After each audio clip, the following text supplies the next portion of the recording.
Salut. Ça va?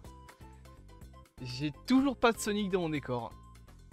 Je pense qu'avec ma prochaine paye de YouTube, je vais me payer un truc Sonic. Bah, faut que j'économise pour une nouvelle caméra, c'est chiant. Putain.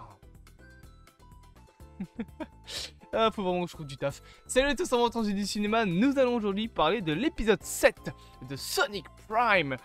Épisode beaucoup plus centré action. Voilà, un épisode qui commence à mettre en place le climax de cette première saison. Épisode aussi qui était, ma foi, plutôt sympathique. Alors, je trouve qu'il y a un vrai travail d'animation vraiment intéressant sur on va dire le modelage et le mou des personnages. Donc le côté stretch and squash. Alors, bienvenue dans un nouveau cours d'animation. Qu'est-ce que c'est le stretch and squash? C'est ce truc qu'on a souvent dans les vieux films d'animation et qu'on a encore aujourd'hui, qu'il y a notamment dans les réactions des personnages. Je tousse. Par exemple, un personnage qui va avoir de grands yeux, genre surpris. Je vais mettre mes cheveux comme ça vous voyez mes yeux. Qui va être. Je vais pas faire des grands yeux parce que moi j'ai les yeux complètement explosés. Moi j'ai les dead eyes. Mais vous savez bien, qui va avoir les grands yeux, c'est le fait de stretch, donc de agrandir. Quand un personnage va commencer à préparer un saut, tu vas l'écraser puis tu vas le faire sauter. Il va y avoir un stretch and squash. Je pourrais vous expliquer un petit peu ça avec... putain, j'ai plus ça. Non. Ah, voilà. Mon dossier là, peut-être. Ah, ça. Ah, voilà, parfait. Parfait. Bah, écoutez, hop, regardez ce que je veux faire. Voilà. Ça, c'est du stretch and squash. Alors, je pourrais pas vous le montrer précisément, mais en gros, vous voyez que le carré commence au début dans une forme, il s'élance, donc il devient de plus en plus mince, ça c'est le stretch, et quand il s'écrase au sol, il se squash, c'est-à-dire que il s'écrase. Ça c'est la technique du stretch and squash.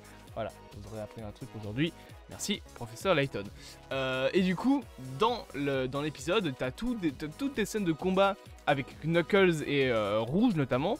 Ça c'est pas Knuckles et Rouge, ça c'est encore moins Knuckles et Rouge. Où est-ce qu'ils sont ces connards? Bon bah là il y a Knuckles, c'est très bien.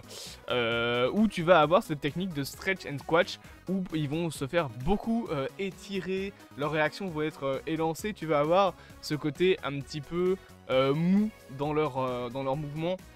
Ce qui donne vraiment un bon style d'animation, parce que là jusque là les personnages étaient juste rigides, c'était des personnages qui étaient rigides et on ne s'amusait pas avec les codes de l'animation dans la série.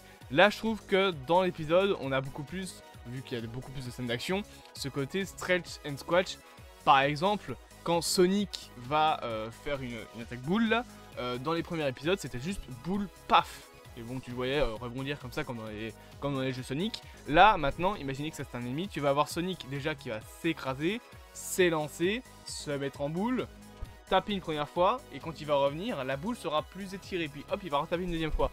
Et du coup, bah, c'est la technique du stretch and squash, et bah, ça rend plus joli en fait, ça rend tout simplement plus beau, ça fait mieux en fait à l'image.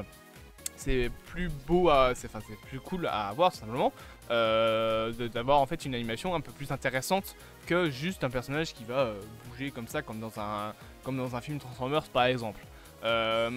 Alors, je vais pas spécialement parler du scénario de cet épisode, bien que je trouve la relation entre Nine et Sonic vraiment cool, où tu vas avoir Nine qui aura trouvé comment se balader dans les paraspace, comme on appelle ça, donc les univers parallèles, à cause de la pierre du paradoxe. De ce cristal ou la pierre du paradoxe, je sais plus. Mais donc il va avoir trouvé un moyen de se balader à travers tout ça, notamment en trouvant un endroit qu'il appelle, j'ai oublié le nom, je pense que c'est Insipide ou un truc ainsi, enfin c'est un nom genre un peu déprimant d'un endroit donc il a trouvé avec plein de cailloux, où en fait il va refaire sa vie, parce que c'est un monde vierge, c'est une page blanche et il veut refaire sa vie à cet endroit là, mais d'abord il va aider Sonic une dernière fois contre les robots Eggman. Donc je trouve l'épisode vraiment intéressant, beaucoup plus centré action encore une fois, donc beaucoup plus de scènes d'action.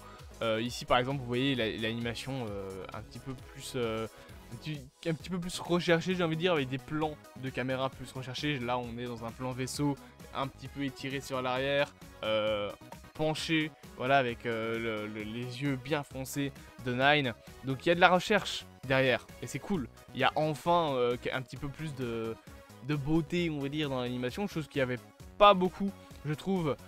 Jusque-là dans la série, c'était vraiment une série qui était animée comme n'importe quelle autre série. Là, on a beaucoup plus de recherche, ce qui est vraiment intéressant à l'œil. On a bien évidemment les plans, le plan des Eggman qui est mis en place, bien que je le trouve un petit peu trop facile, le plan du Conseil du Chaos là. Parce que bon, dans le futur, donc, dans le monde de Nueva York, je sais pas si ça s'appelle comme ça, on s'en fout. Ouais, c'est Nueva York City, je pense. Ils vont donc distraire les personnages pour récupérer la pierre du chaos et en fait, récupérer la pierre du paradoxe, le fragment de pierre du paradoxe en piégeant Nine. Et je trouve que les personnages se font un petit peu trop avoir facilement. Genre, Nine il est quand même censé être intelligent, Sonic pareil, Rebelle pareil, qu'ils aient Knuckles, genre que par exemple leur plan fonctionne à cause d'une erreur de Knuckles parce que Knuckles aurait été trop énervé et que du coup voilà il piège Knuckles, ça j'aurais compris, ça aurait été intéressant, mais que Robotnik arrive à piéger Sonic, Rouge et Tails, bon, à un moment Robotnik, voilà quoi, il s'est tout le temps battre par Sonic. Là, voilà, dans ce monde-là, forcément, il le bat beaucoup plus vite, je trouve. Mais donc voilà, un épisode centré action qui était plutôt intéressant, avec des développements de personnages qui commençaient à être mis, notamment la relation entre Nine et Sonic, que j'ai bien aimé. Concrètement, on arrive à la fin de la saison, et bah écoutez, ça a l'air très cool. J'espère donc que cette petite vidéo vous aura plu. Bien évidemment, n'hésitez pas à vous abonner, à partager, à liker et à commenter. Et on se dit bientôt pour de nouvelles aventures.